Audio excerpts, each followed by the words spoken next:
Yes. Thank you, EastSide Arts Alliance. Again, I'm your hostess with the mostest, all right? My name is Dr. Kirby Lynch. I am the interim executive director of the Bay Area Lesbian Archive. Holler at me. And why this event is really important is because it's really at the foundation of why this organization exists. This organization was founded 10 years ago by an amazing, phenomenal Black lesbian woman named Lynn Keller. All right? All right, so y'all know, we are standing on the shoulders of so many women who came before us. These women were the pioneers in the 70s, the 80s, the 90s, and way even before then, starting in 1492, 1619. Again, who have been resisting colonialism, resisting corporate exploitation, and just resisting primarily through their existence. And so, my mentor, I met her when I was 21 years old, Lynn Keller, actually on a class project. And she just changed my whole world. I tell the story all the time. You know, I thought I was a white lesbian. Y'all should have saw my side swoops. I really thought I was like Tegan and Sarah. All right, sure. You know, I used to identify with Shane on the L word. All right. You're like, oh, yeah. Right? Because again, knowledge itself wasn't really as available, right? You know, I came up in that generation where, you know, Ellen DeGeneres was the first person to come out on TV. Come on now. So, you know, folks in my generation, we grew up with a corporate media, but meeting someone like Lynn Keller, she was like, nah, bruh, we have a whole history, and it goes way deeper than that. And it's a history of resistance, it's a history of reclamation, and so I just want to honor my ancestor, my elder. She unfortunately passed away in 2020, rapidly. And, you know, I made a promise to her that we're going to carry on this revolution for Black lesbian consciousness, right? And that's what she was dedicated to, because she understood that the Black lesbian has a particular worldview of the world. And it's a worldview that needs to be preserved, it needs to be activated, it needs to be promoted. And so I just want to say thank you to this panel for being a part of this moment. I want to thank Ms. Ashara, who actually served as the curatorial advisor for the exhibit next door and for this whole situation. I want to thank Dr. Morris for also pouring into this whole movement and just gifting her resources to us. So again, this is a labor of love, labor of sorrow. It's a whole cooperative, collective effort, and I just want to say thank you for you know, helping me do right by my ancestor and do right by my elder. So this panel is going to be amazing. I know y'all been waiting on it. Look at this room, y'all. We care about Black, lesbian, imaginaries, and futures. And it's just going to be a great time. So again, thank you all for those who made donations. The next 10 years, I promise you, is going to be full of consciousness raising and full of promoting and elevating our culture into total liberation. All right? Yeah. So again, we're going to get this situation started. You ready? Absolutely. Thank you.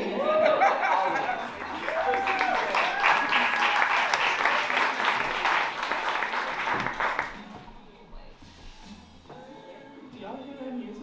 Yeah. Can you turn it on?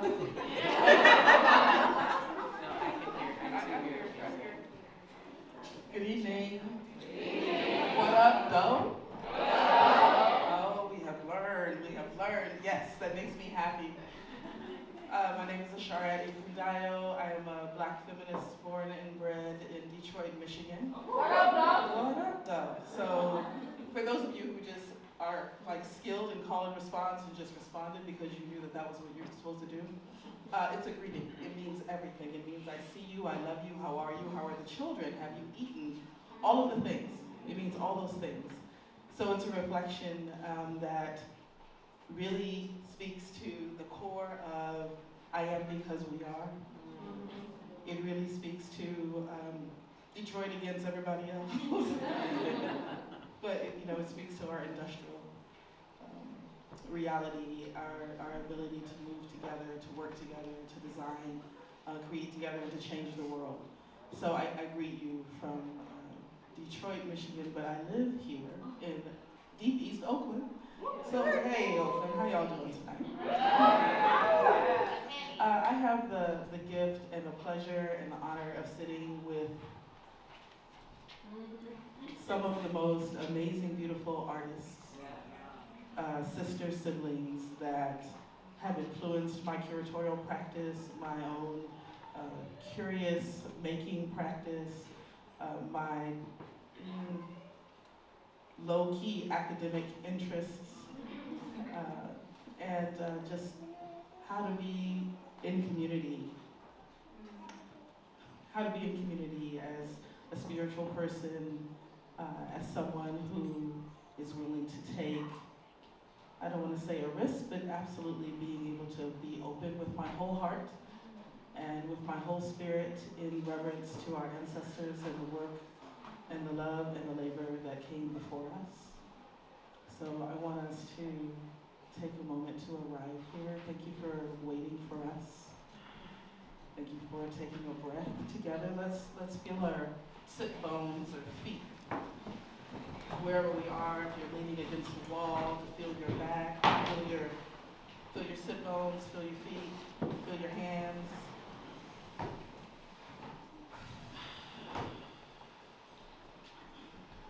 We're just gonna take in a long, slow breath together. And exhale with some sound.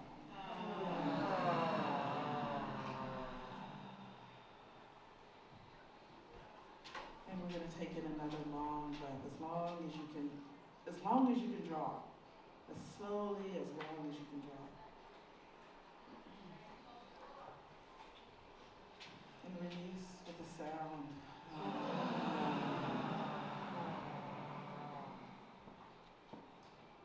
And one more.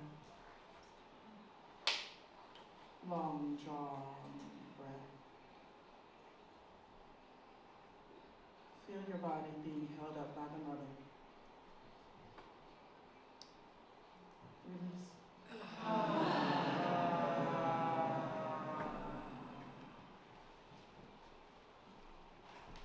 And we want to take a moment to acknowledge this land that we are standing upon and sitting upon, lying upon, resting upon, making upon. The Chichenyo speaking Ohlone nation, their ancestors, those folk who are still here loving and thriving, supporting us. Our African ancestors who guide us, speak to us in the dreams and on the other side of the veil. All of our ancestors, those are human and non-human, the ones we see, the ones we smell, the ones we take in and consume. To just offer some space and thanks for being able to be here on that land. And so when I walked in, there was, comedy on the stage going on, that was dope. But I wanted to make sure that we just thank EastSide Arts Alliance, EastSide Cultural Center for hosting us.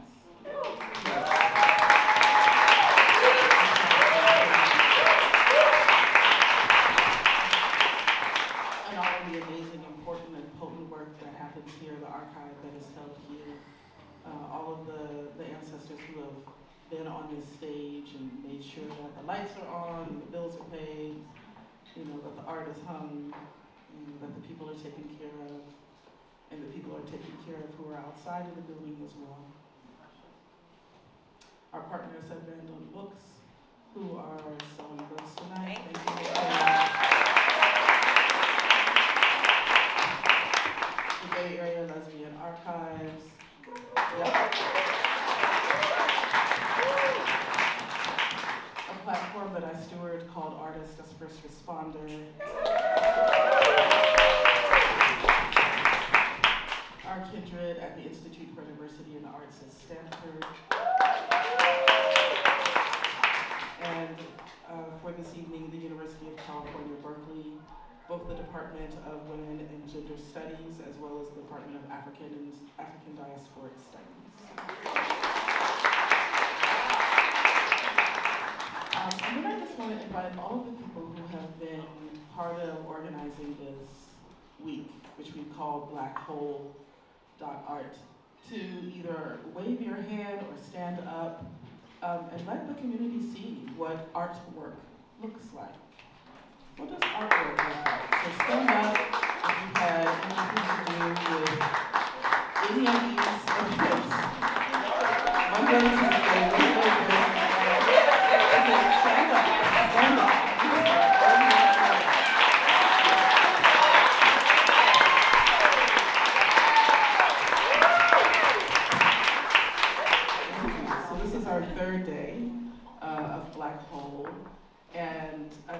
talk a little bit on the panel about what it has meant to kind of organically unfold really a festival, and to just dive into it. And none of us are taking credit for it because we've all done it together.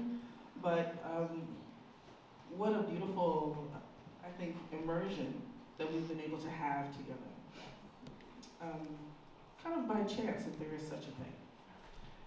So I'm going to read some very, very short, kind of one-line bios for these beautiful people who are sitting with me. And you probably have already taken a little bit of time to read about them.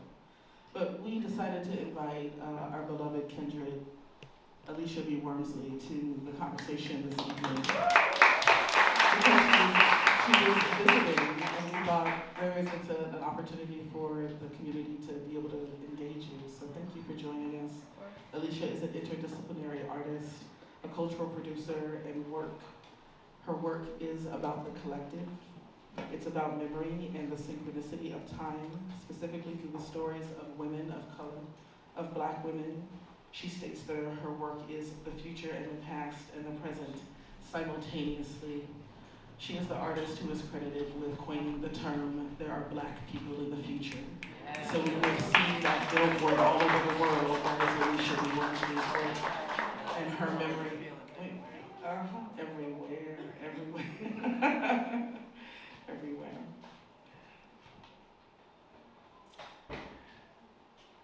Next is Dr. Ayana Omilade Flewellen.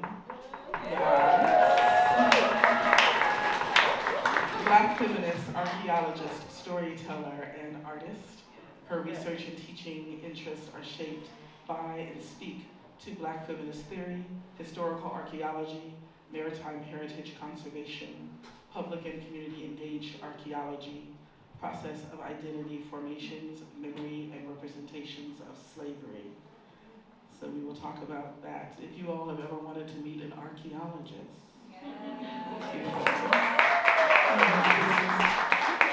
it was one of the things I wanted to be when I grew up, was an archaeologist. Next to Dr. Flewellen. By the way, all of these people have PhDs. So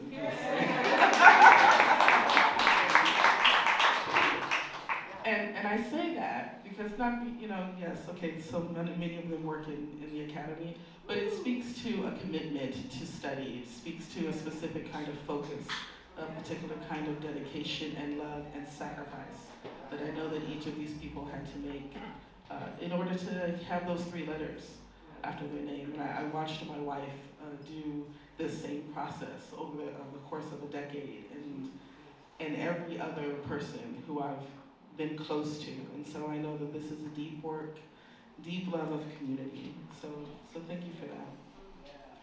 Dr. Alexis Pauline Gumbs is a queer Black communicator and Black feminist, love evangelist, and an aspirational cousin to all sentient beings. Her work in this lifetime is to facilitate infinite, unstoppable, ancestral love in practice. Welcome, Dr. Gumbs.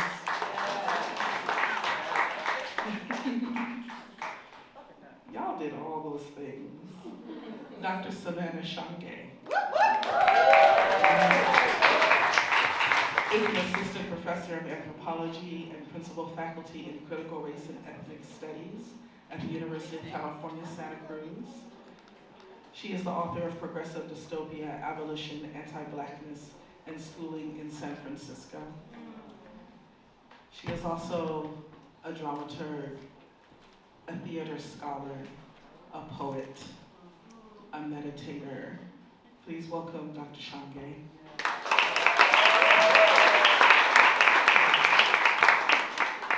And my friend, Dr. Courtney Desiree Morris. Yeah. Social anthropologist, visual activist, educator. Her work is concerned with understanding the ways in which we inhabit place through migration, ancestry, and shared social memory, and how place inhabits us. She is a photographer, a performance artist, a poet, the mother of Sequoia. Your best work. And a deep thinker, deep friend, and the really co-architect of this Black Hole.art week. Welcome, Dr. Courtney.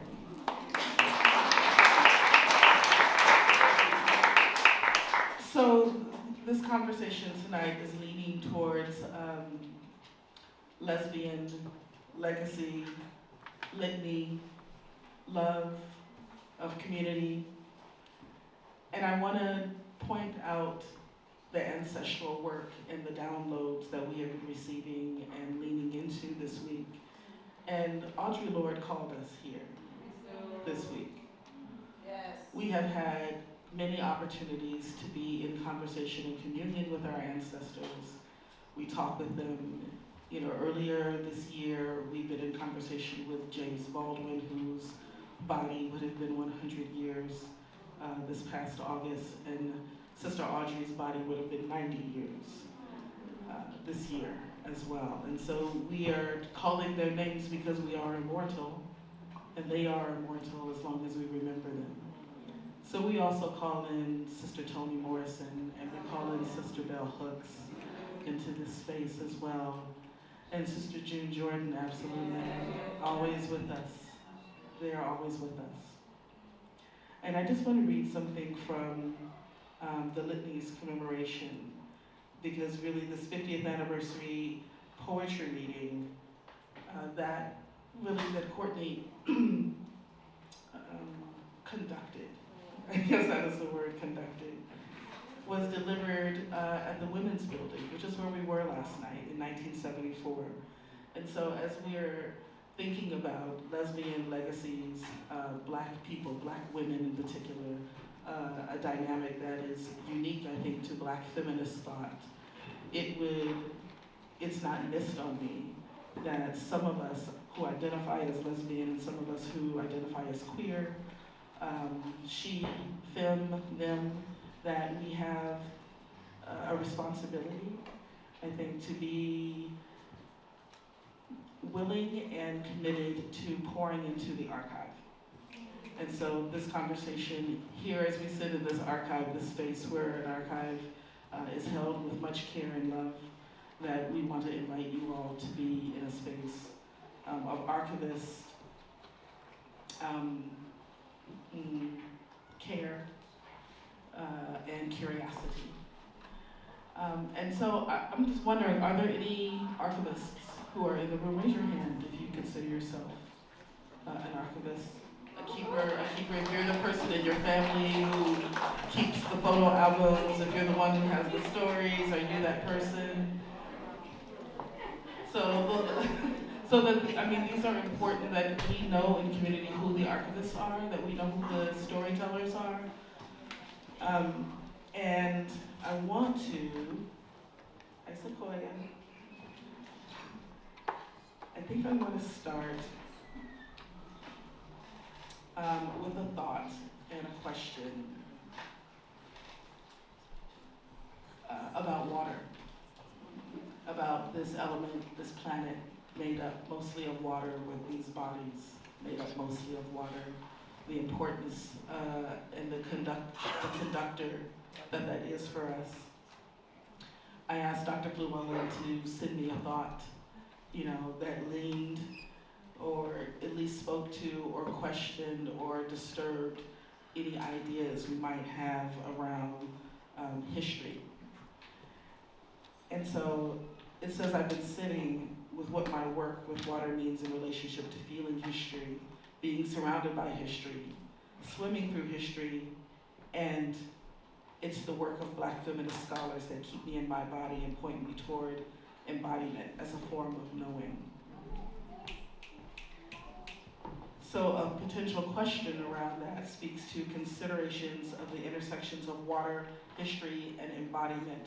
How do Black feminist perspectives challenge traditional notions of historical knowledge and invite new forms of knowing, being, and feeling in relationship to the past? So, Dr. Flewellen, we want to start with your thoughts on water and this pouring of libation, this memory, knowing that water holds all of the memory. And what, and just how, let's just start the conversation, with that offering, that pouring of libation through your work.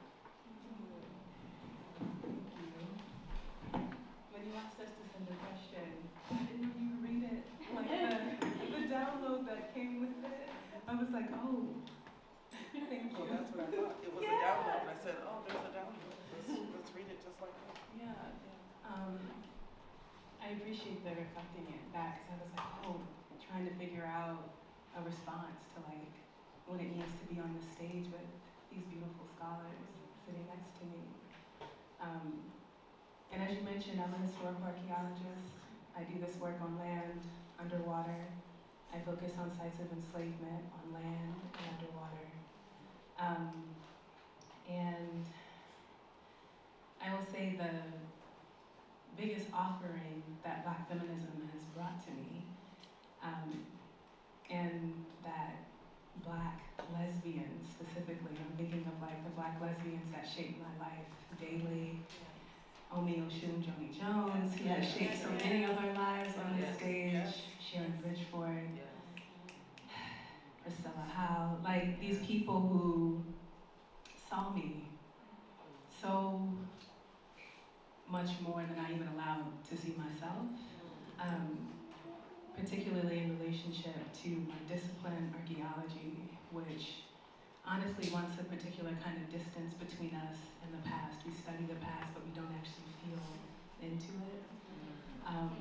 And Black feminism has allowed me to lean into how my body feels when I'm in the homes of those who were enslaved, when I hold the plates that they ate off of, when I hold the shatters of like porcelain dolls that enslaved children played with. And to think differently about my space in the water when I'm at sites of enslavement, to really be able to feel in that space, and allow my breath, which I always turn to Alexis, to really guide me into a deeper knowing about how history is so tangible, yes, in the things that we can recover, but also in what we feel in our bodies as well. So I'll start there.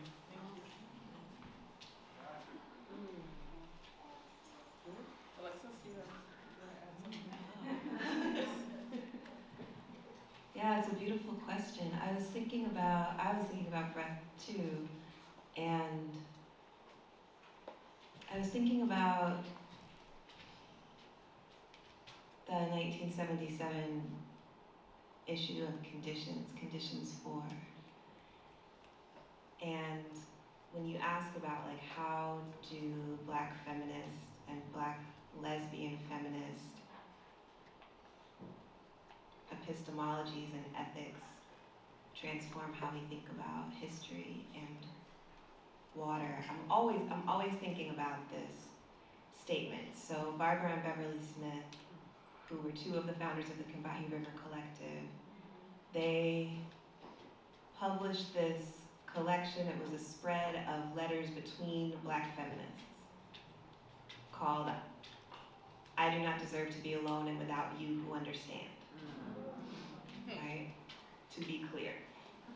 And they have this moment where they're explaining why did they collect these letters, why are they presenting the letters of living Black feminists when usually you have the letters, the archival letters or the historical letters, and these are people who are still writing to each other, who are still alive, who are consenting to have their business shared while it's really still in process. And what they said was, we have no guarantee that we or our movement will survive long enough to become safely historical. We must document ourselves now. And I think that, of course, everyone who's contributed to this exhibition, the people who saved these posters, these flyers, these issues of Ashe, understood that. And I understand the Black feminist literary movement to really be born out of that Black lesbian archival impulse to create a dissemination in print of the realities that they were living, that they were constantly being told could not exist, did not exist, would not be visible, and had not been visible to them at great cost. So, listening to Ayana, listening to Ayana through Ashara, listening to Ayana through your own mouth again, I think about breathing in the ocean. You know, what it is to breathe in the ocean. And the pressure, the urgency, I feel like I never understand how precious my breathing is more than when I'm in the ocean, right? Walking around here taking a breath, it's like, we breathing? Yes. Each breath in that context is so sacred, and I think that that's how I understand that statement that they made. We have no guarantee. And it was actually 1978. Sorry to misspeak, because I'm responsible for disseminating the memories, remembering 1978 conditions 4. So yeah, that's what I'll say.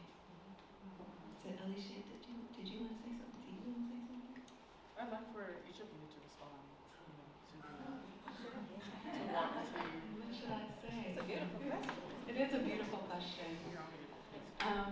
I guess if I think about, so I'm from Pittsburgh, Pennsylvania, and all right, and we have 3 rivers and a 4th river underground that is like the Charging and the Monongahela peoples and the Sweetwater folks who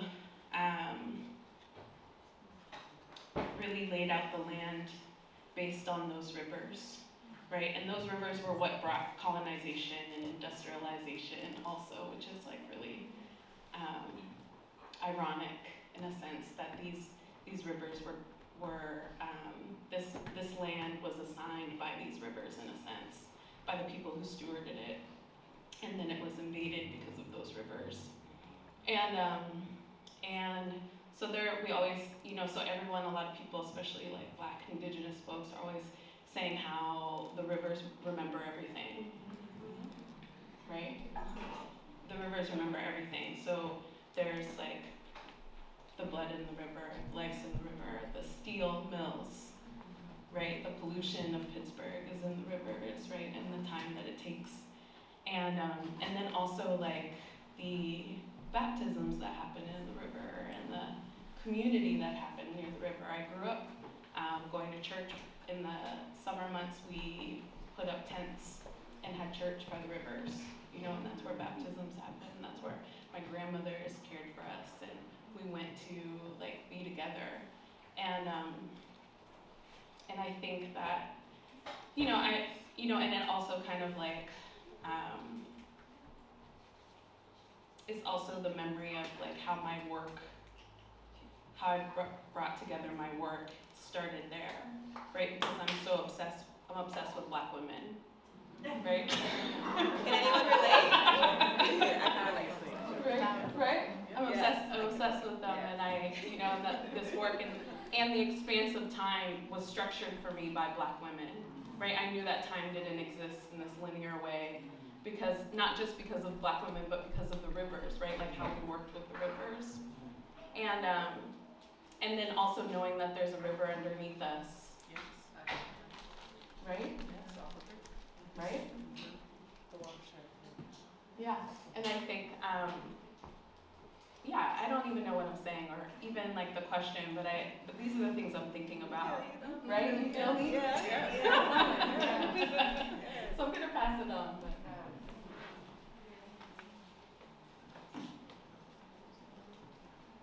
Okay, at this point, I'm definitely not answering the question, because the question has flowed on down the river. But I don't know, I'm a rap kid, so I always think, I feel like, so, the only thing I can think of in my head right now, I keep coming back to, you want it, I got it, dripping like water. And I feel like we also contain the water, right? And we don't just have it in us. It's not just kind of, oh, we're 97, we're 70%. You probably know the percent. It's 70. Alexis knows. It's 70%, right? So we are 70% water, but we're also producing it, right? There's saliva, there's sweat, there's wetness, right? The tears, the way in which we actually, as part of existing, secrete this, right? We take it in, we secrete it, we participate in this cycle.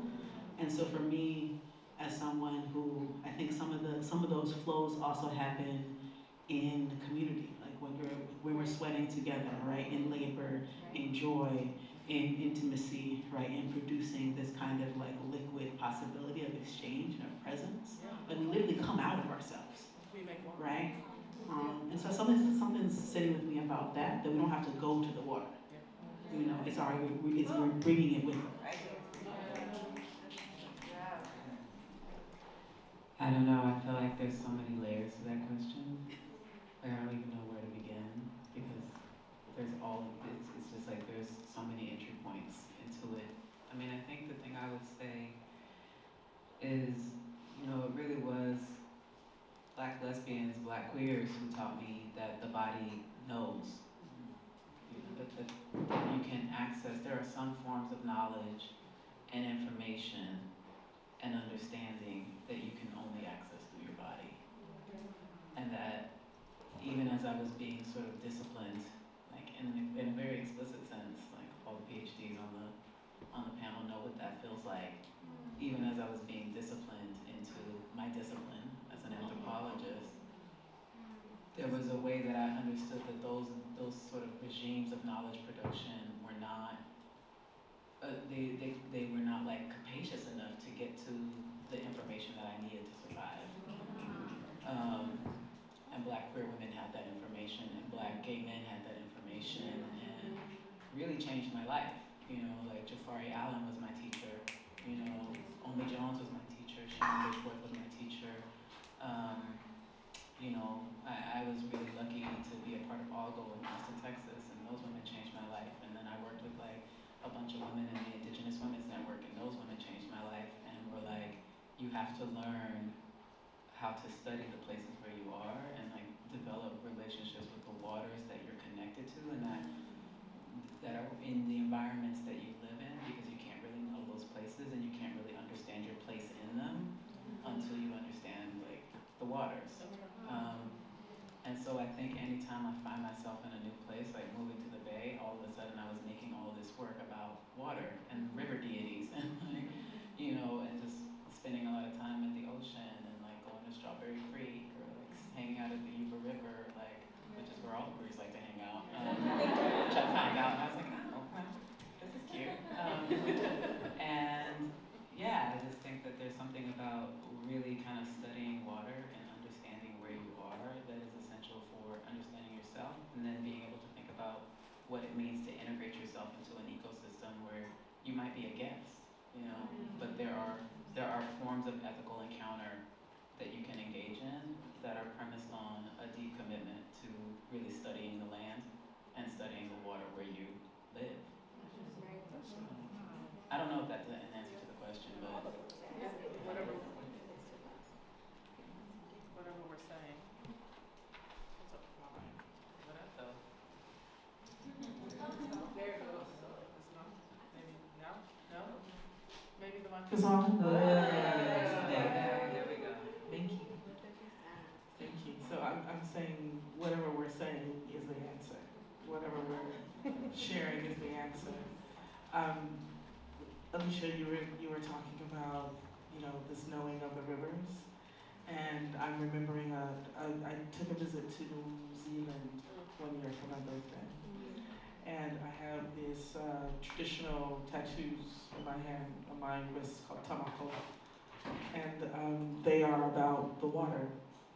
And so the practitioner who was, you know, gifting me their ashe we were sharing the stories about what waterway were you born by. So he was born by an ocean and I was born by the Detroit River. And so I had to tell him my water story. I had to tell him about where I was born before I could tell him what I wanted on my wrist. He's like, why do you have these shells on your wrist? Why do you want these waves? And so part of the artwork is his story, the shark tooth, his ocean. The other part is my story, African diasporic story, the cowrie shells, the value of our stories, the value of our bodies. And so I'm thinking about what that means for us to understand the dream state and the trance state that invites us to ask the question on how to breathe underwater and not die. And this is a question that I've been contemplating for a few years. It came to me during a ceremony at my former gallery where Amara Tabor-Smith and Deep Waters, who is in the room, Deep Waters Dance Theater, created this opportunity for us to dive in. And the person who was leading kind of this poetic inquiry was Alan Holt, actually. So just, again, speaking into the knowing and the expertise of Black feminist thinkers, scholars, movers, dancers, the question came to me, what is it that I'm trying to learn? And it was, how do I breathe underwater and not die? Because I dream about being underwater and swimming, but I can't remember how to do it when I get to the ocean in this body now. And so what are the stories that I'm trying to pull from those, because I know that they're memories. I know that they're memories. I used to know how to do this. We all did this in the body of our parent. We all breathed through the water. We all are here, so we did not die. So we have a memory of breathing through water. So I wanted for us to start this conversation with an opportunity for us to all lean into that knowing. Water holds all memory, and we all remember how to breathe through it. I want to lean into another question that Dr. Shange invited around intergenerational memory work. And I want to hear everything you're saying. Don't be up here, I want to hear it all. The relationship between Black lesbian memory, kinship, and intergenerational intimacy could sound like a question that says, what is a Black lesbian memory practice? How is it passed or lost across time and generation? That was you. So there's a mic behind you, Alisha, so you don't have to keep Got more mics. They just pop up. How many mics do I rip on the daily? Somebody say making money. Somebody say many, many, many.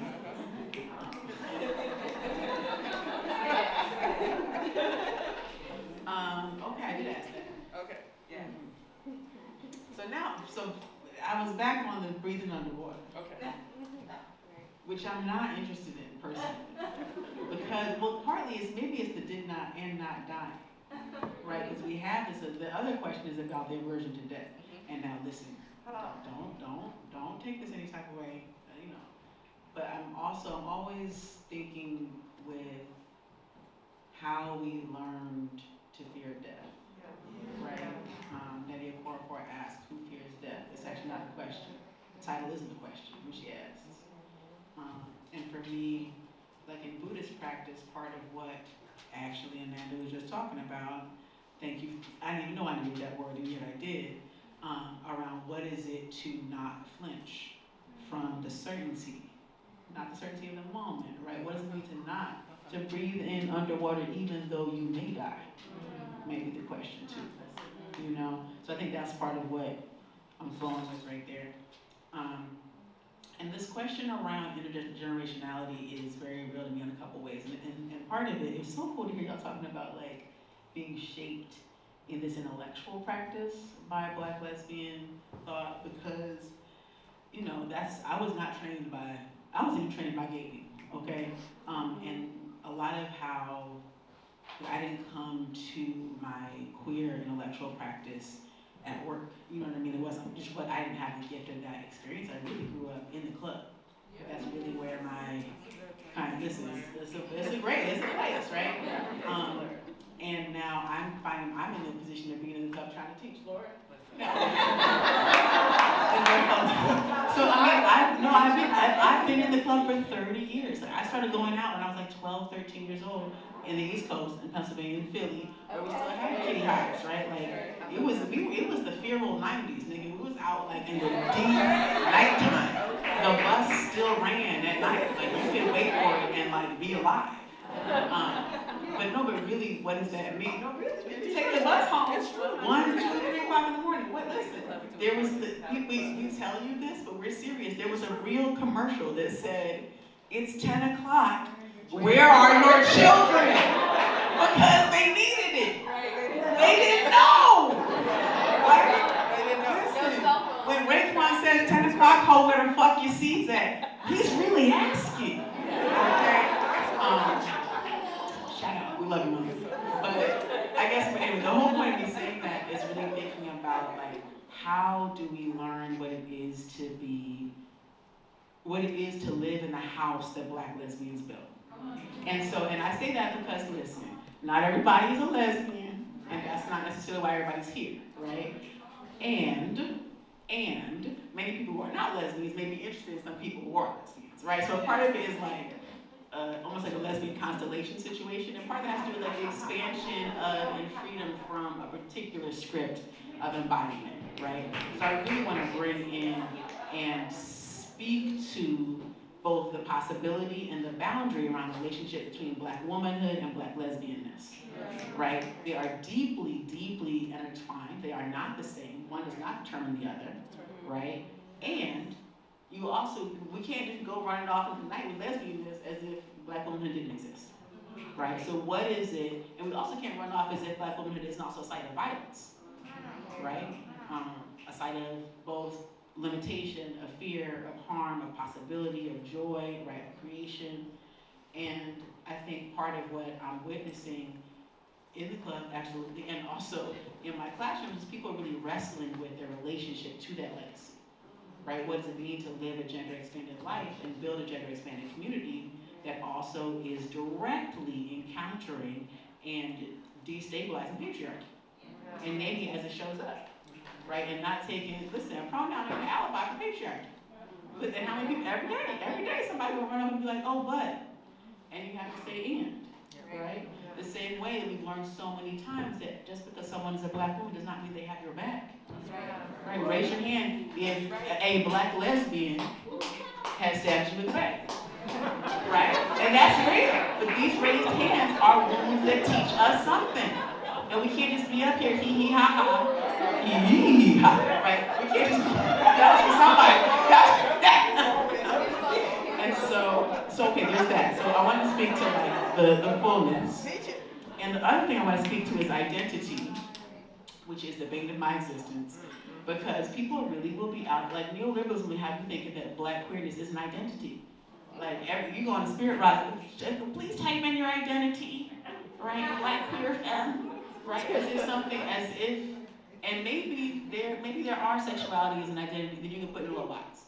Black lesbian is not one of them. You cannot be a Black lesbian by yourself. I'm sorry, baby. It's not. You can't just, ooh, it's me. No, it is something we do between each other. It is relational, which doesn't mean that it's always a positive relation, right? I'm not saying it's all good, right? But I am saying it is something that happens between each other, right? It's something that happens between us. It is not who we are, actually. It is what we do. It is how we do. Back to what it do, right? Right. What up, though? What up, though? Right? And it's a call and response. And also, I would say that Black lesbianness is also a call and response. And that response may not come in the same form. right? And I'm thinking right now with Bettina Judd, shout out, incredible poet and theorist, who also think with Paris Hatcher right now. These are poets, organizers who are really pushing on what it means to hold the legacy of Black lesbianness in a way that is present day. And Bettina taught me something. We're trying to think about, okay, how do we construct this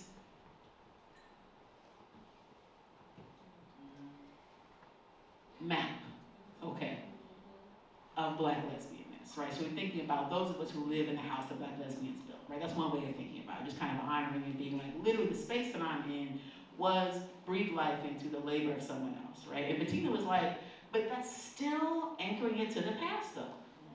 So there are Black people in the future, absolutely. Are there Black lesbians in the future? I didn't know for real though, especially in a gender abolitionist future. What does it mean to be free with, as, despite Black lesbianness? And I don't know the answer. I'm trying to live into it, I'm trying to dance into it, right? But I just kind of want to name these relationships across time are not unidirectional, they're not easy, right? And they're also not unburdened. And I guess I want to say sometimes it could be a burden, but also could be a handbag. You know what I'm saying? Just because you're holding it doesn't mean it's heavy.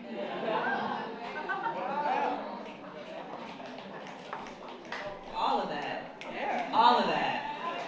Yes. Yes. And I love this question of intergenerationality. It's a spiritual question. Yes, it is. It's a question for Oya. Intergenerationality, right? The graveyard, the helix. What remains over time? You said what is passed on, what is lost. When we came out to the Bay, Shangodari and I, on the mobile homecoming journey, amplifying generations of Black LGBTQ brilliance, that was our assignment that we assigned ourselves to have. And, you know, we were thinking like, how did you do it? You know, like how did you keep loving yourself? How did you create all these events that I was looking at in archives and feeling belated FOMO, like I wanted, but I wanted to be there. And so we thought of it in that way. I think we thought of it as an oral history project in a certain way, and thought of it as an experiential archive project. Like, how do we live inside of this history? How do we experientially, in an embodied way, have that energy transfer exist? That is the important invitation of each of these pieces of paper, right? And then we met Len Keller. And we spent like, how many days we spent with Len? Just like living right up under Len. And Len was like, I can hear the consciousness of the universe. Len said, every morning I channel the voices of angels. So we were sitting in there like, it's a spiritual question. And we realized that what we thought we were doing, we thought our question was like, what was it like? All these photos you took, what was it like in this year? What was it like in that year? How did you do this? Why did you do this? How did you know it was so important? And those are important questions too, especially for someone like Len Keller. But she decided to reveal her spiritual superpowers to us. And it was a turning point, was it not? It was then our listening. It has since then been our listening. What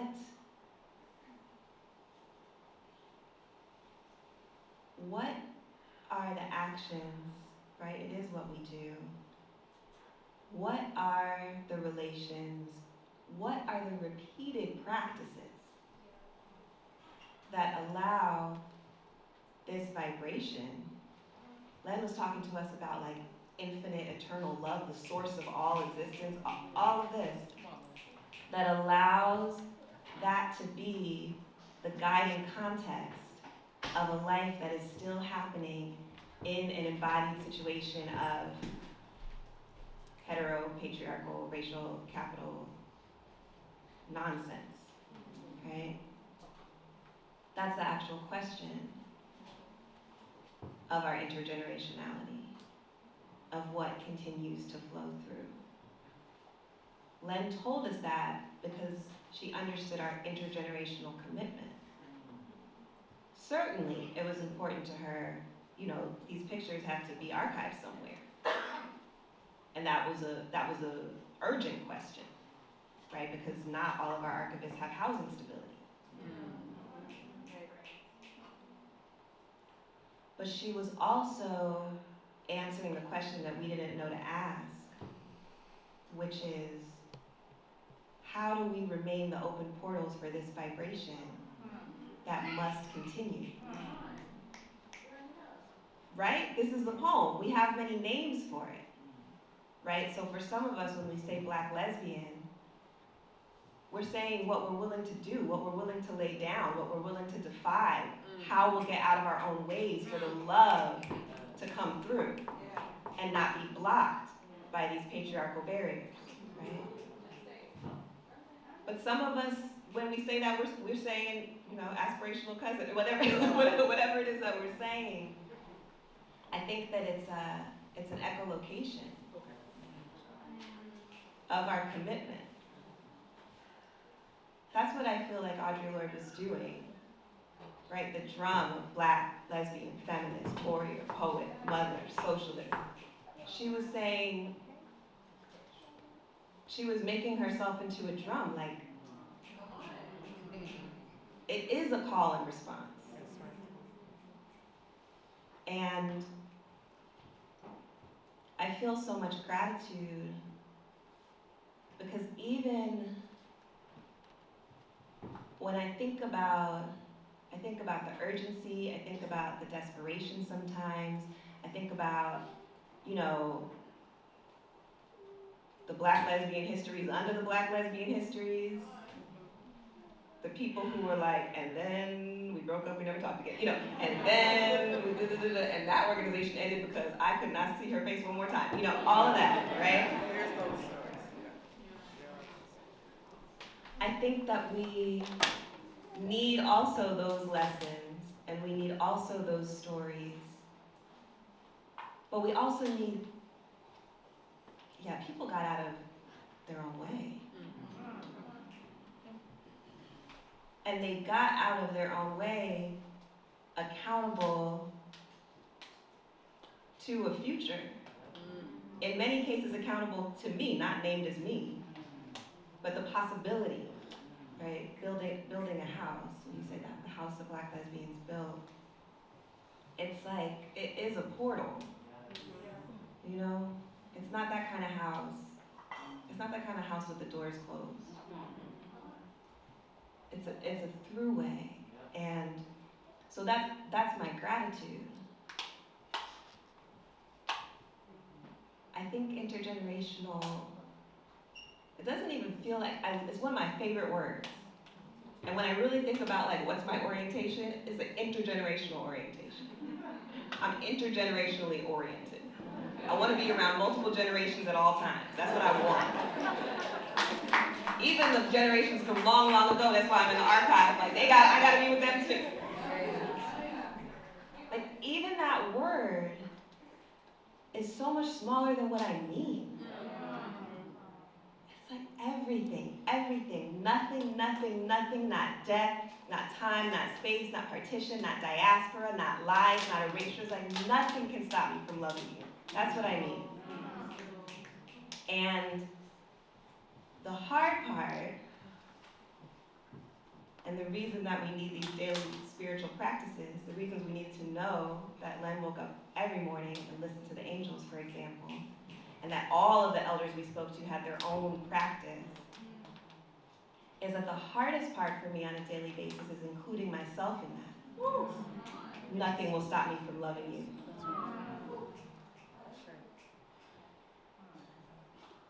So for me, that's what it's about.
with them. And this question around intergenerational connection and this point that you brought up around like, is there a term Black feminism, is there a term Black lesbian in the future? I often think about it like, how did we love each other in the past, right, as well? Prior to these terms and words, but how did we love each other? And part of what has felt like my commitment, and I feel like we're always in a deep conversation with each other, as you were saying, like echolocation and listen. In my own book project, I'm talking about listening to artifacts and listening for Black women and girls and the objects that they held with them. And this like practice of listening and like seeking, searching is about love and about how we can show up in this present moment to witness how Black women have always loved each other, built communities through love, even in the most dire of circumstances. And that has been the kind of foundation of what I have been doing. So when I'm sitting and writing, when I'm holding objects and belonging, I feel like I'm in this deep practice of listening, this deep practice of trying to figure out how could you possibly have loved through all of this? And you did, because survival is a promise. Hey, come on. You know, so That's right. That's right. yeah, so I'm just thinking about that intimacy and how that's only made possible when it's not just about like us on the stage or our it's the 7 generations I can trace back to Central Texas, and it's me knowing that the work that I'm doing right now is for those 7 generations and the future, and knowing that what is centered in that is like the expression, the uncovering, the breathing in, how we love. Ayana, before you pass her, I want to ask you something. Okay. I want to ask you something about, I don't know what happens to my mic. I think they're trying to manage the sound. So I want to ask you, Ayana, about the physicality of suiting up to drop your body down to the bottom of the ocean and be in a ship that held Black bodies. Because I don't know if folks in the room understand what we say when we say you are an archaeologist, historical archaeologist, who is in conversation with the spirits of the people who were enslaved on ships. Can you, and I think I'm asking you to stand up and like show us what that means to suit up and then drop to the bottom of the ocean and be standing on a slave ship. Do you all understand what I'm trying to ask her to describe to us? What that means. I was just How heavy is it? What is it? Yeah. How heavy is it? I was talking to Amanda about this earlier around how sometimes there aren't words to describe the experiences, and how even the experience itself, and for the context, in 2022 I was able to dive on the vessel that brought over the last known vessel that brought over enslaved Africans into Mobile, Alabama, the Clotilda. And it was black water diving, so you couldn't actually see anything because so much silt is in the Mobile Bay. So you can't see the ship itself, but you can feel it. And it's the most intact vessel out of the vessels that have been discovered, recovered. It's the only one that has an intact hull. And part of the experience that I had diving that ship was diving into that hull of that ship And that is how I can talk about that. What I will say is water has a way of making you feel weightless. So many people have talked about like the experience of being able to float and what it means specifically as Black people to be able to float in a world that has so much weight on you. When you're diving and you're submerged, there's a weightlessness that's there, even though your body is under more pressure because of the actual pressure of water against your flesh, and yet you're breathing through it effortlessly. It's only when you're back on land that you realize just the weight of it from being under for so long.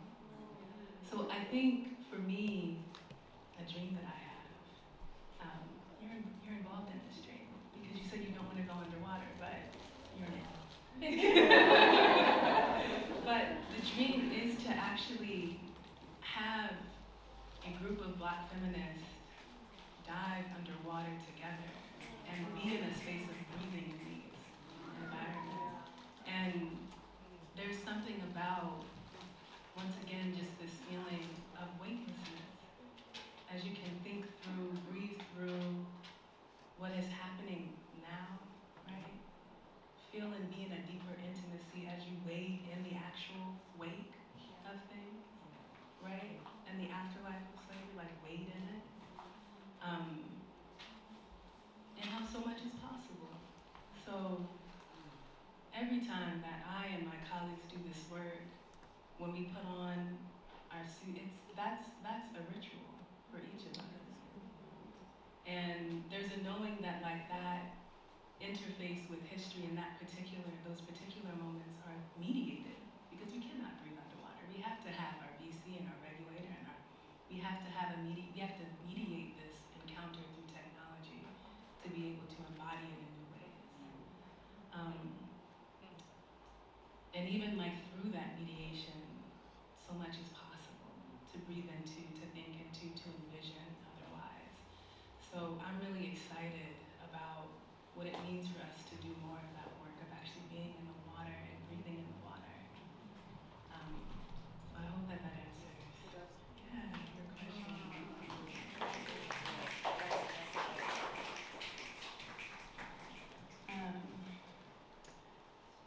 Okay, I have ADHD, so it's hard for me to pay attention and focus and know the question, but I will say I'm thinking about Drexcia, right? Detroit. I was going right there. So I'm thinking about, if you know about the electronic music duo Drexcia, whose group was a concept. They said that they were Drexians, right? That their ancestors were the pregnant women who were thrown off of slave ships and built in Atlantis in the ocean, the Atlantic Ocean, right? And like what that, and I've spent, the show that I had at Ashara's gallery years ago was rooted in that I don't even want to call it a myth, right? Because it's like, it's true, it's powerful. And I think that also goes into like the archive, right? Like that relationality of identity or it's like how we relate to each other. It's not about like what the words that describe us or the words that the check boxes that we're clicking. Is more about the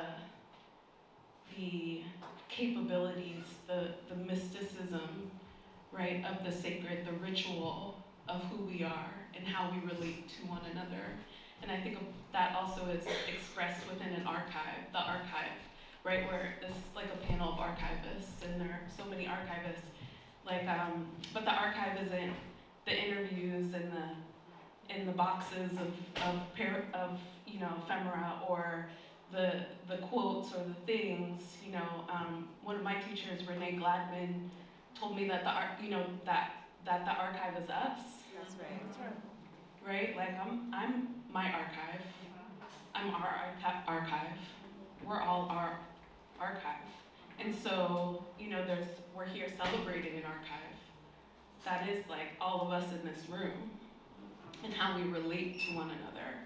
So I think that's like really and that will happen intergenerationally, right? We see, right? Intergenerationally, right? We're here like together, relating to one another, honoring this archive, honoring each other. So I think, and so we can call it whatever we want to call it, right? But it is that love that you were talking about. It is in the water, our water. So, yeah.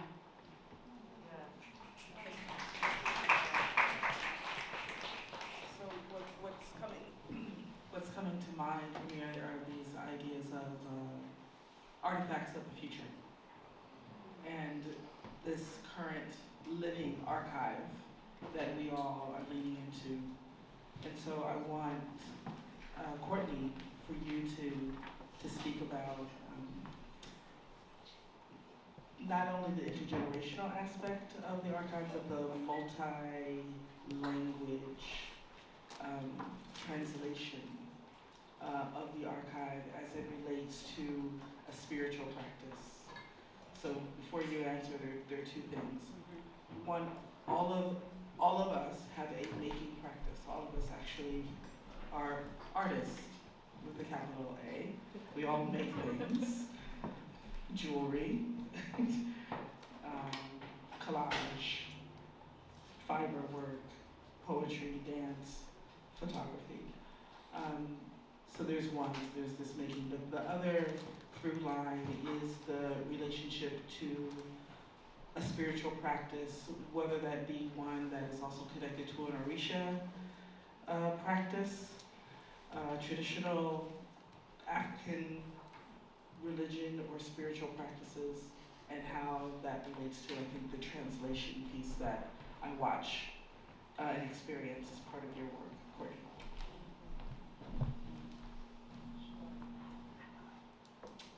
So I was thinking about, I've been working on this. Yesterday we had the ritual for Audre, which was really sweet, magical, and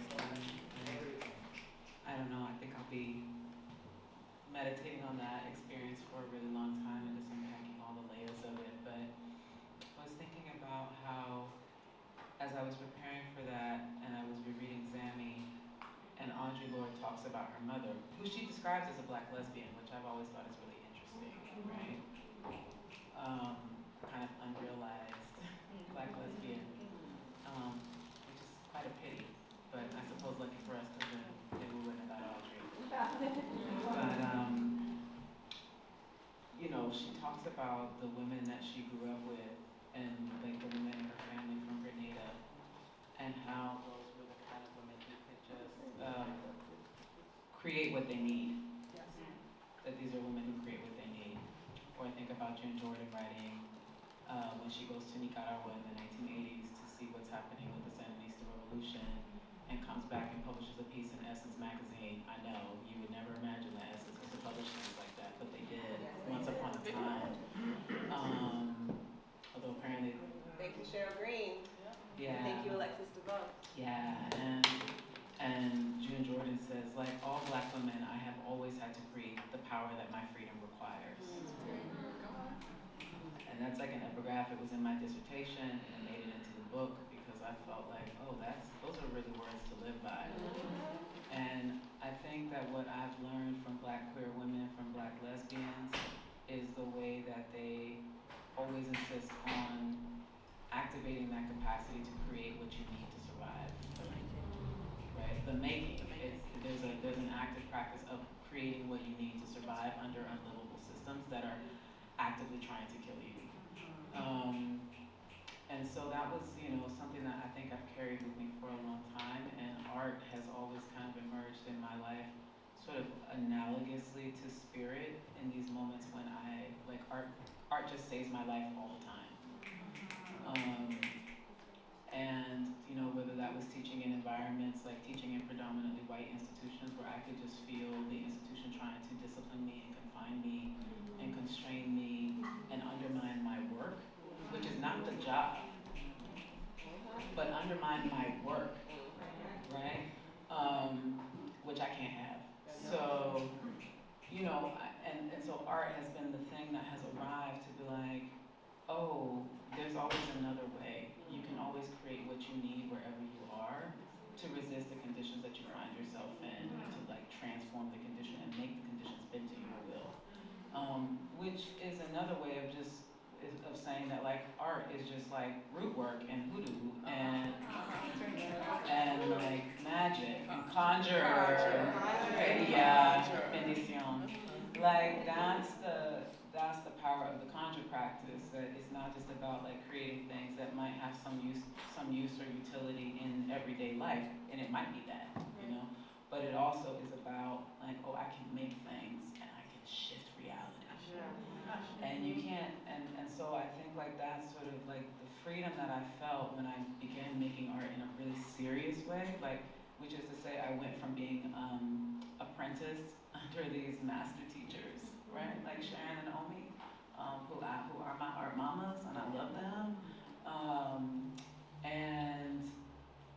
Or like people like Anna Cisnet in Austin, Texas, who's like a lesbian Afro-Panamanian poet and writer and text strategist, who was the first person to call me an artist, and I was like, I don't think that's true, and she was like, but it is. And like those forms of intergenerational care and just like these strategic moments in my life when Black women have shown up and said, I see you.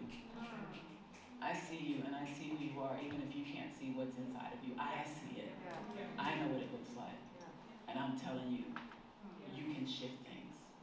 You know, and that has just been such a gift. And so now it's, I feel it's so sweet. Like I turned 41 this summer and I'm like, swear, I'm grown.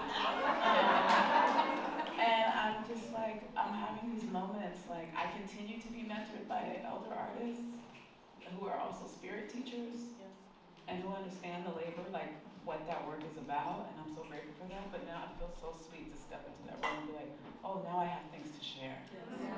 Like I didn't know I had things to share, and it took a long time before I understood what I had to share, but now I got things to share, right? And so there's like, and that's also then activated by becoming a parent and like thinking about this person that I'm like, oh, like when Sequoia was born, I remember we had this little like white dry erase board in our living room, and I wrote this question, because I had all this anxiety around being pregnant, and I was just like, how do I raise a free Black person in the world? Like, that's the mission. How do I do that, And I reread the Revolutionary Mothering edited volume. I reread, like, Lorde's essay on, raising a man-child raising a man-child in the Promised Land. Like, I reread all of these stories of, like, June Jordan talking about parenting a mixed-race Black child, and, like, what does that mean, and, like, queer, and his father's Jewish, and, like, I don't know, and how are we gonna make this work? Like, all of those things I had to come back to because I realized, like, oh, that's the assignment, because the archive is not a place, the archive is a practice. That's sort of embedded in all of these aspects of how you live your life and like how you are in the world and how you relate to other people, and so I don't, there's so much I can say about that and just sort of thinking about like the spiritual side of the practice, I guess what I would say is like, art and spirit have always been sort of the travel companions for me, like they go together. And so like art is like a technology of spirit for me. That's how I experience it.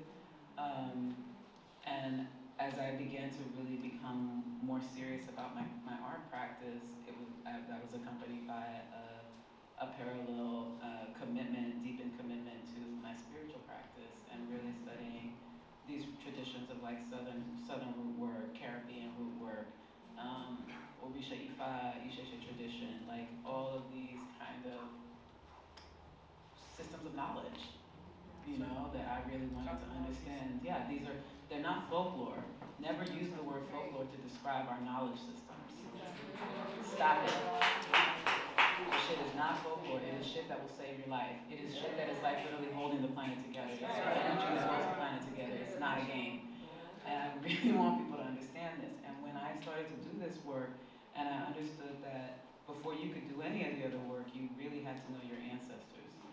That like the doors of the practice, like the first santeras I ever talked to, and I was like, the Lukumi santeras, who were like, okay, you want to do this? Like, this is what it's about. And they would always say, Egun before Santo. ancestors before Orisha.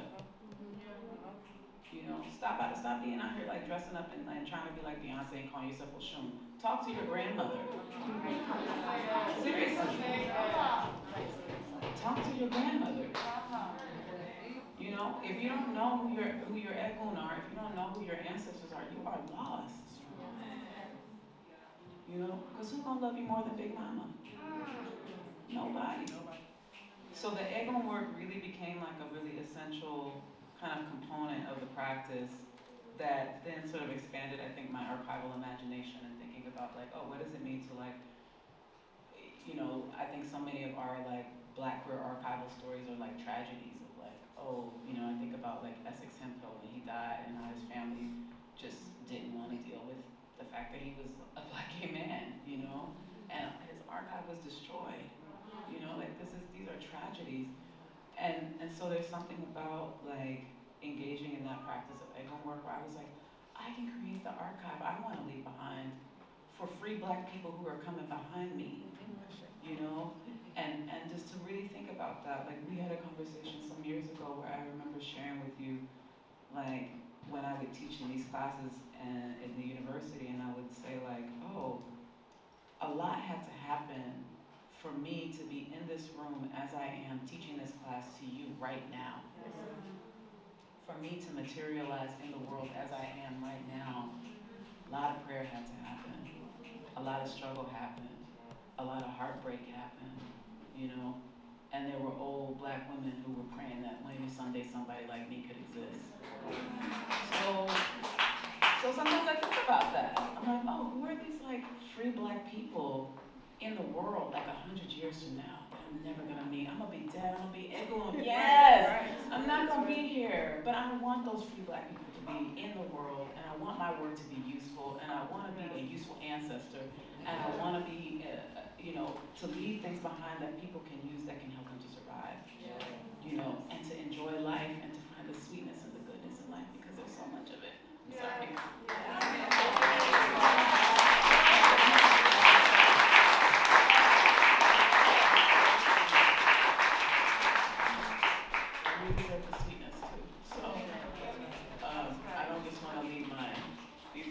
These free Black people, I don't just want to leave them free, I want to make them some blueprints for joy.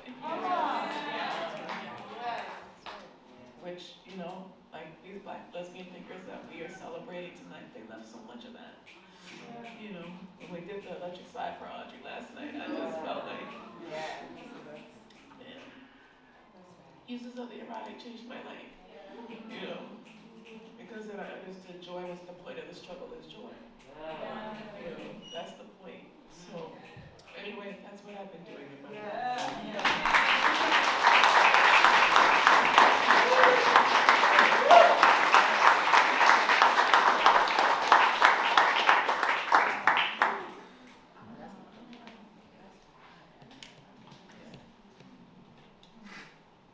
Courtney motherfucking Morris, ladies and gentlemen.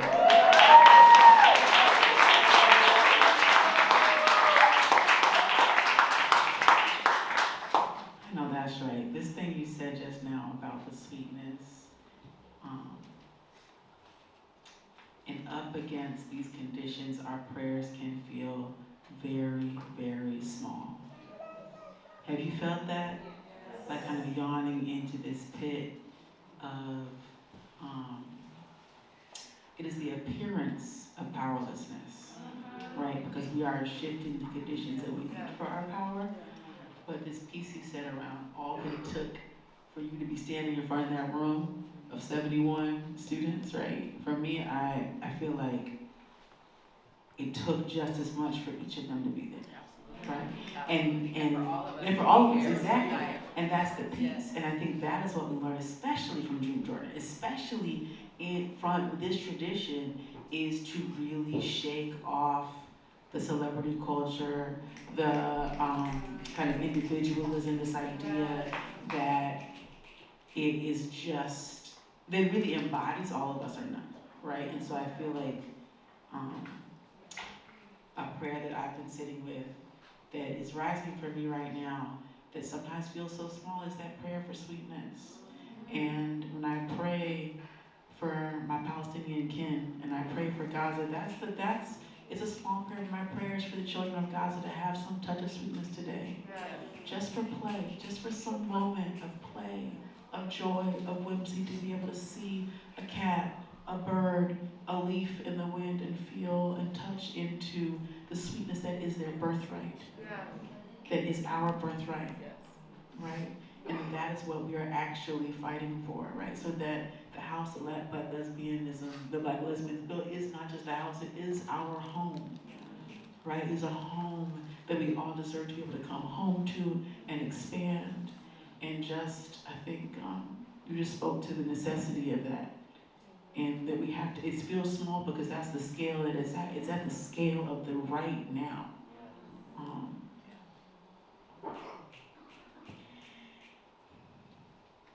The other thing I'm thinking with spirit is rebirth. So, we got, in terms of reincarnation, people talk about reincarnation, like I'm gonna come back and I'm gonna do this and that. Bitch, you ain't coming back. And first of all, not just doing that, but it's also you aren't coming back, but your actions are.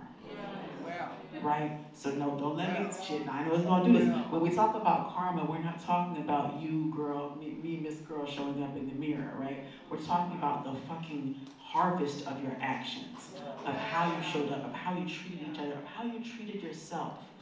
Right? Our archives is also our children, and they don't just learn from what we pour into them, they learn from how we comport ourselves, how we treat ourselves. And for me, this is really where, how do you get back to loophole retreat? The loophole of retreat, shout out, period, that is Black queer practice. Because for me, All of Us or None also has to do with freeing our people from the fucking shackles of compulsory heterosexuality.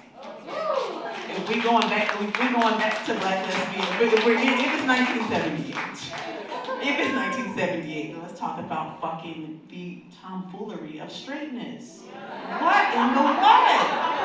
What is happening? How in the year of our Lord with an E, 2024, are motherfuckers still straight? I don't understand. And no offense, I'm a very inclusive space. It's okay if that is you. You have a place here. It is all right. You can sit down at the table at Black lesbians, but you cannot go to sleep here, baby. But you can come in and get okay? And I'm serious because it's actually not for everybody. And I'm not saying you have to be pussy to be a Black lesbian. That's not what I said. Now, is it a good idea? Yes. However, but the reason I bring it up though is because, right now, my dearest homegirl is in fucking shackles. Is in shackles in her home. Okay? Because, not just with a man by proxy, no, because of the particular structures of patriarchy that find themselves into the fucking beds. Our sisters, our siblings, they lay down inside of and with the thing that is killing them, with the people who will literally fucking kill them, right?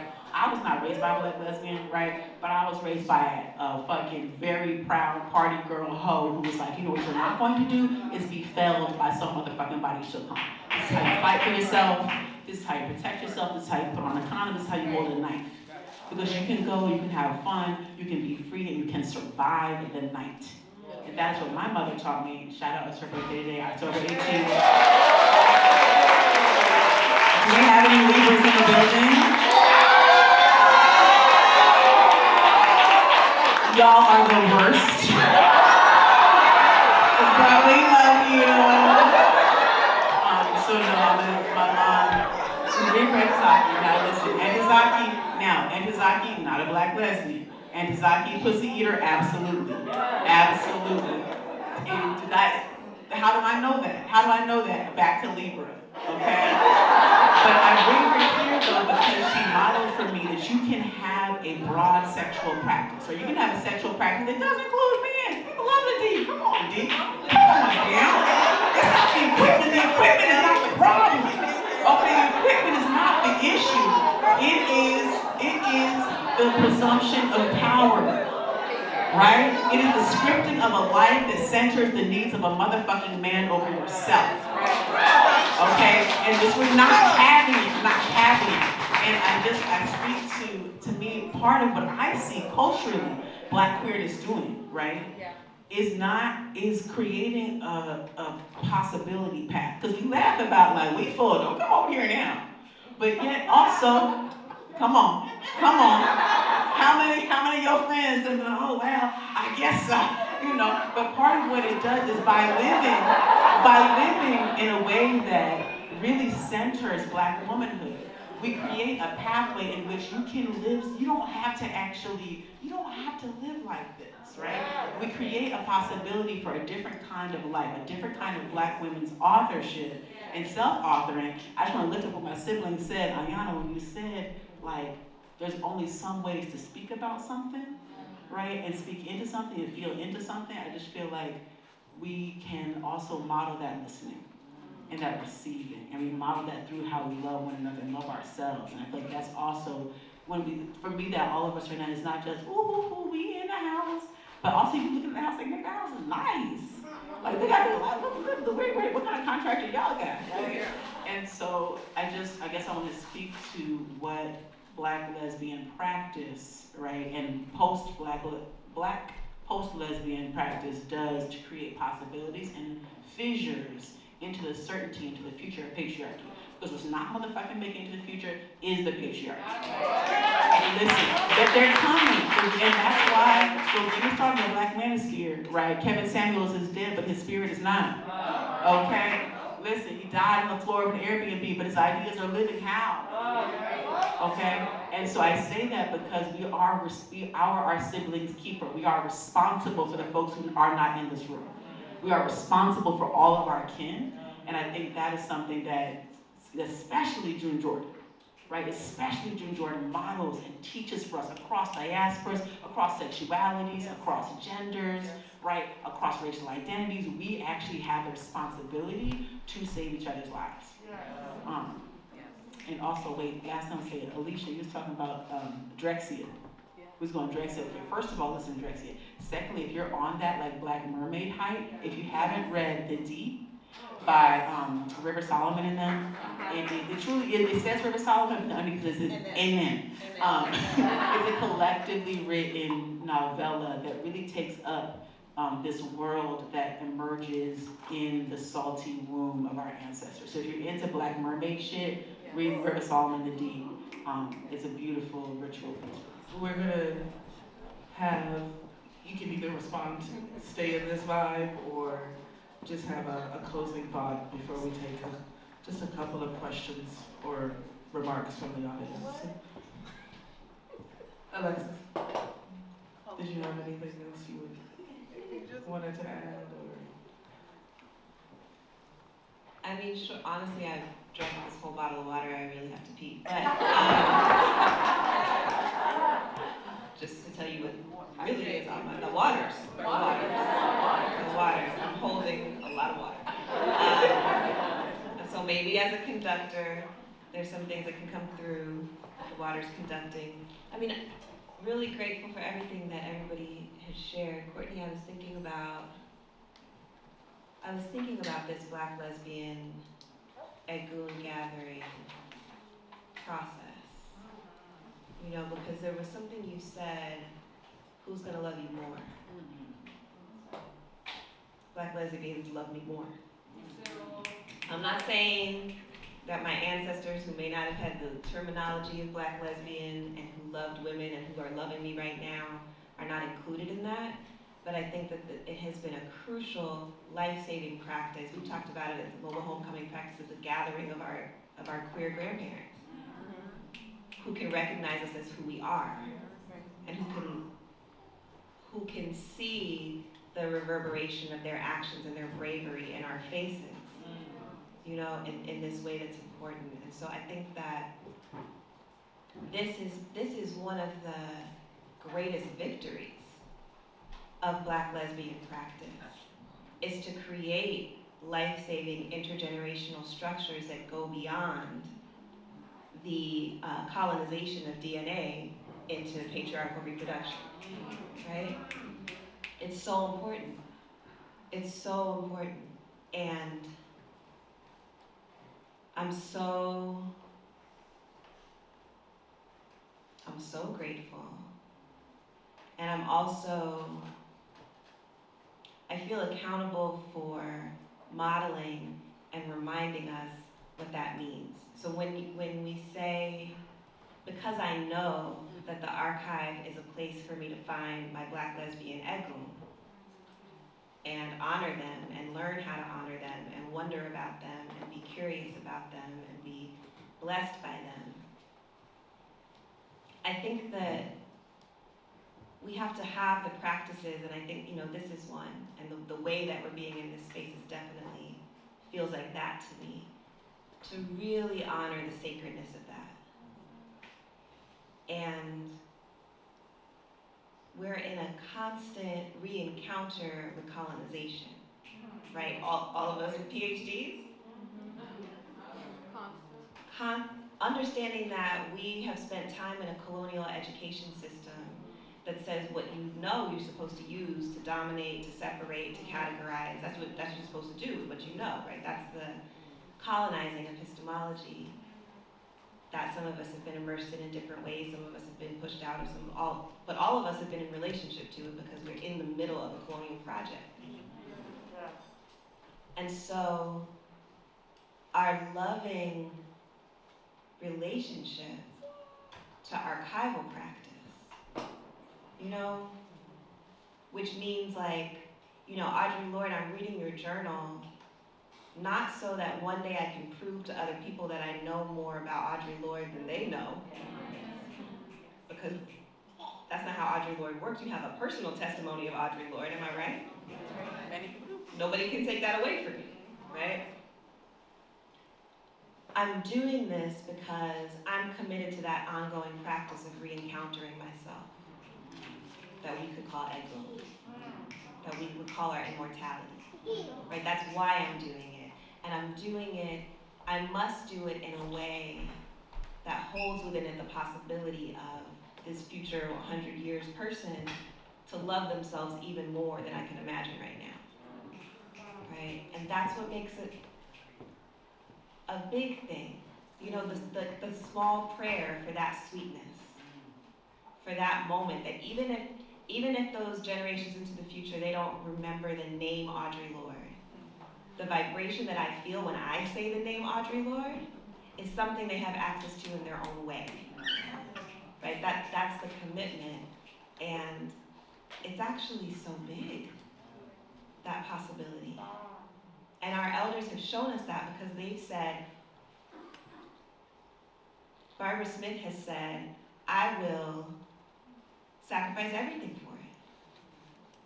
People have said, Zora Neale Hurston said, I will never have a stable job because of it. People have offered everything to us again and again and again for the possibility that we would remember how to offer everything. And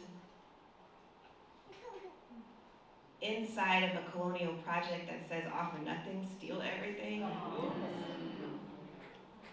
dominate or be dominated, that paradigm, we are the ones who have to remind each other what it feels like, what it looks like, what it's for. And I'm really grateful for this space, this conversation, but also this space, this beautiful reverence of these moments of sweetness, talking like the closeness of the faces together, the all-night parties, the childcare surveys, the music, the pressing up on each other, all of it.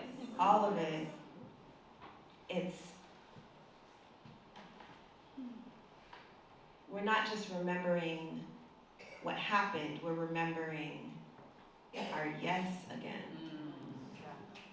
And I'm really grateful to be in a space that full of people who said their own yes to that.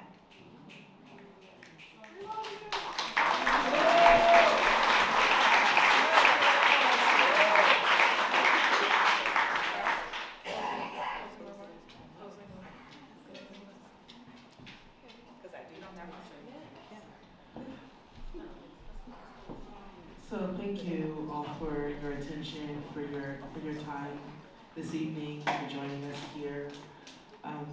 Thank you to our panelists, our esteemed thinkers. Y'all can give it up for them.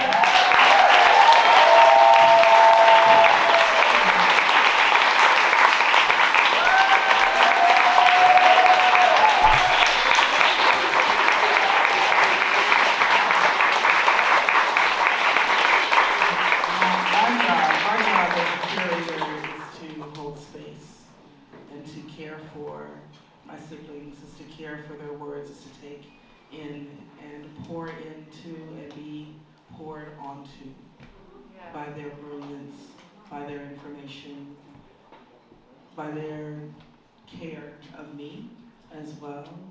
I'm the elder on the panel here, and so this intergenerational conversation for me is always reciprocal. There is always a movement, a cycle of sharing and curiosity and critique and laughter and joy and rage.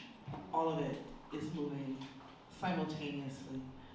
So we wanted to spend a few minutes and take maybe 3 questions to any one of these people on a panel.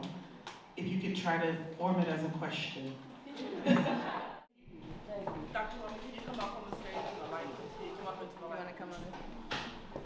For the archive, for posterity, For the archive, recording. there's a camera. For the archive, this is an archive. For the iridescent.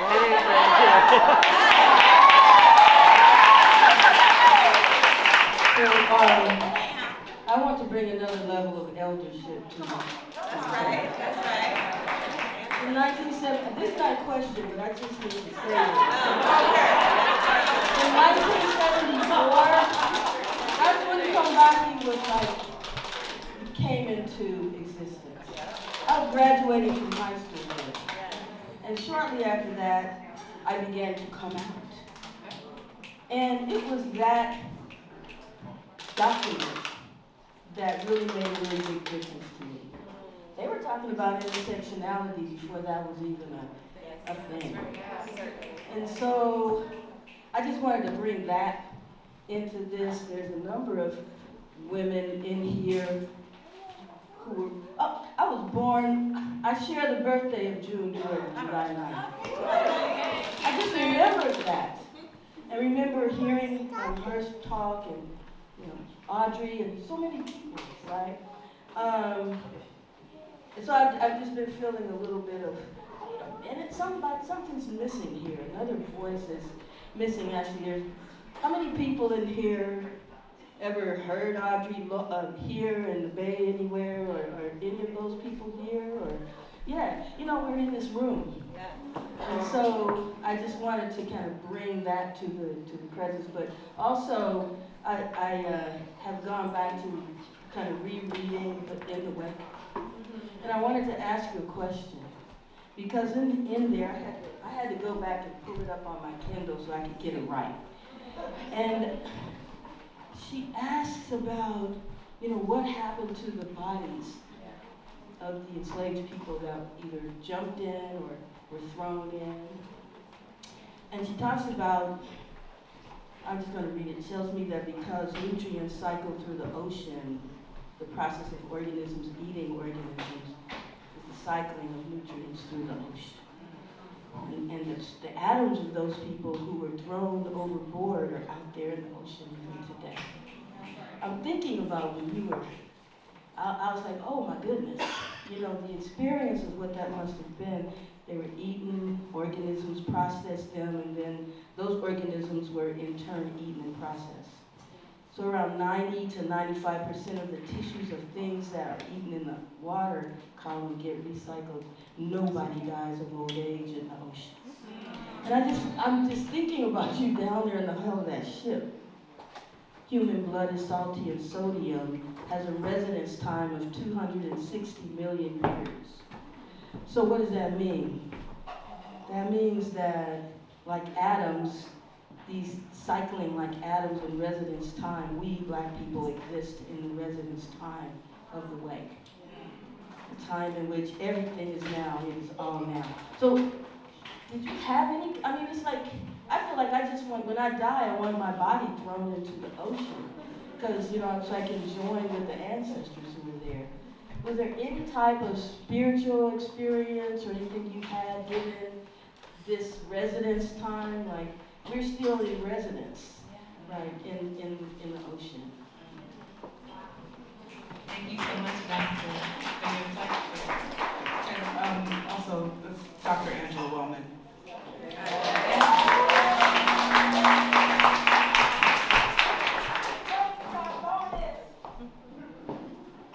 I think about Christina Sharp's work in the wake all the time. Every time that I go into the ocean, I think about her work. And I think about her notion and understanding of residence time.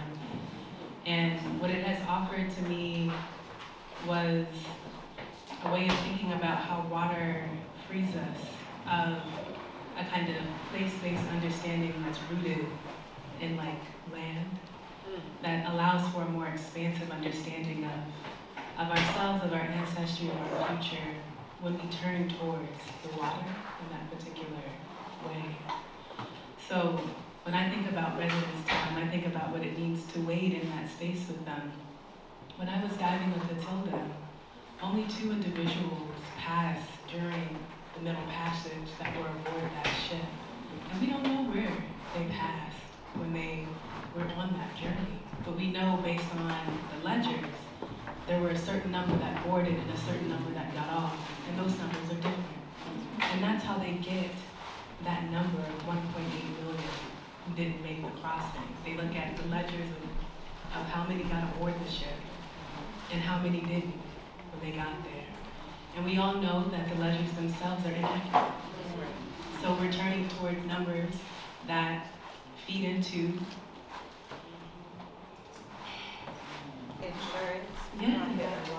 insurance, profit laws that feed into objectification in its deepest forms.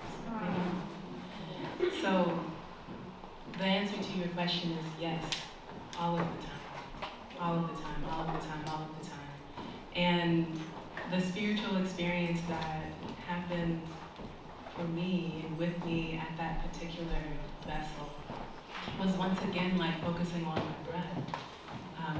Which is why I keep turning towards Alexis, because I keep being in deep conversation with what it means to breathe in these spaces, but also her own work with Undrowned, what it means to be in deep relationship to the oceanic environment that becomes of us, you know, in those spaces, and how the vessels themselves become home to thousands of oceanic life.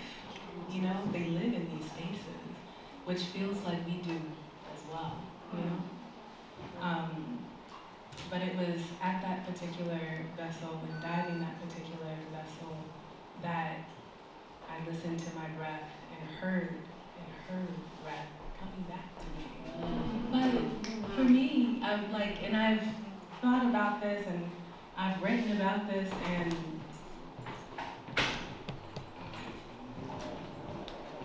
I'm not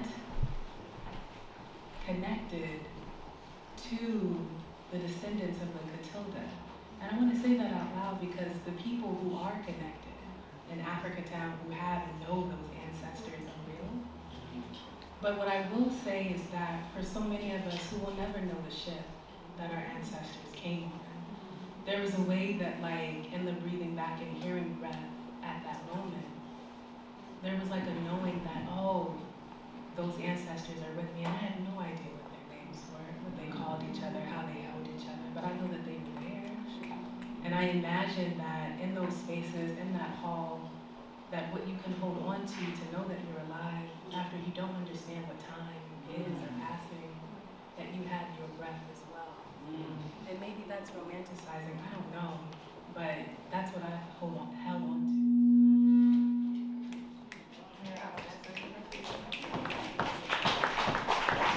Hi, so my name is Ash. I'm 25 years old.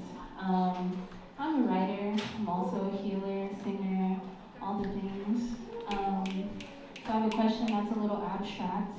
Anyone who feels called, please answer. As we look toward the past to inform our futures, how do the stars and the planets inform our Afrofuturist theories? And how do water technologies inform the sky?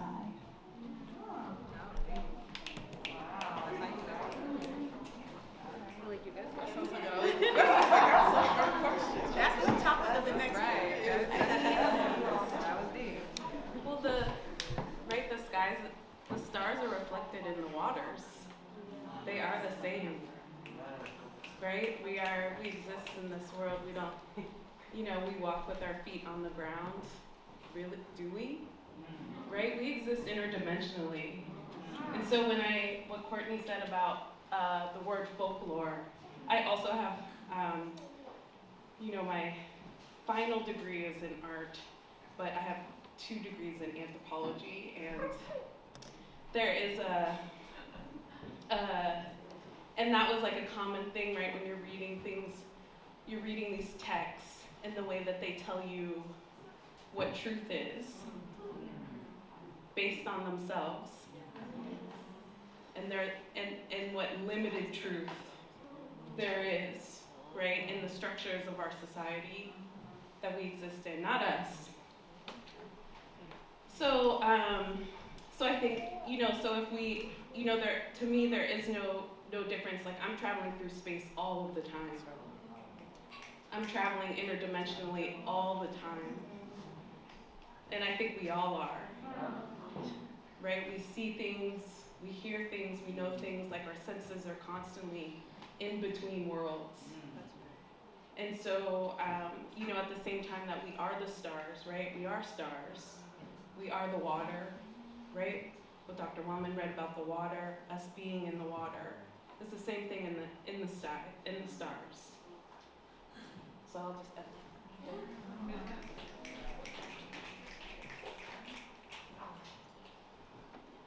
I mean,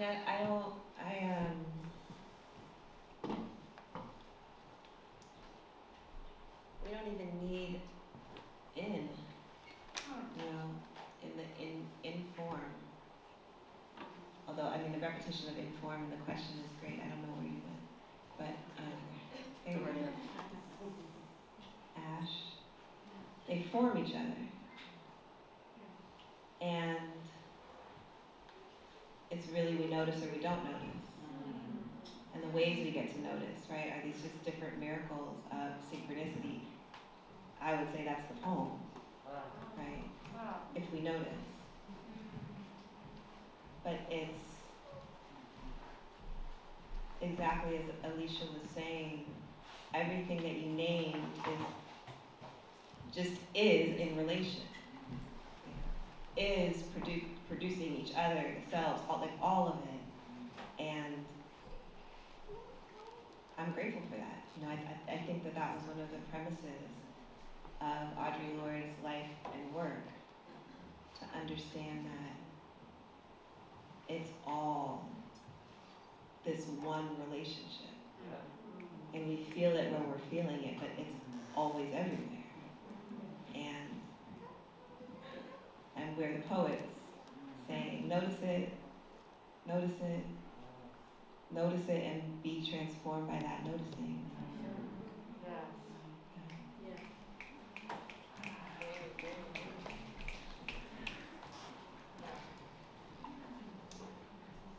Ash, you're a singer, so you probably know this, but I'm thinking with our white relative, Joni Mitchell. You probably can sing the track. You probably sing line, sing. We are, that's about We're Stardust. Yeah. We are golden. We're trying to get ourselves back to listen. Trying to get ourselves back to the garden, right? And now listen, we're gonna just bracket the whole Christianity of that. But I bring it because I think.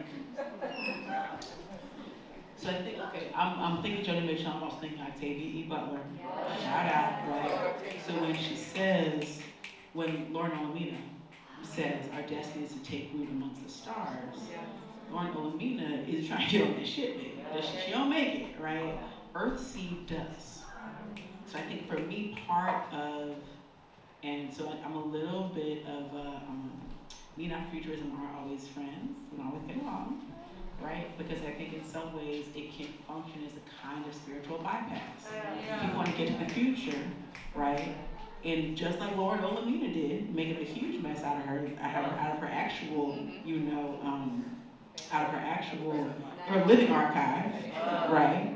Because she's thinking about the stars instead of the other way of interpreting our destiny is taken amongst the stars. Our destiny is to become a group, right? Our destiny is to become ancestors. And so the real question is, not how do I get my ass on Mars, but what kind of ancestor do you want to be, right? So when we are, so I feel like for me, I'm thinking about the Afro-present, right?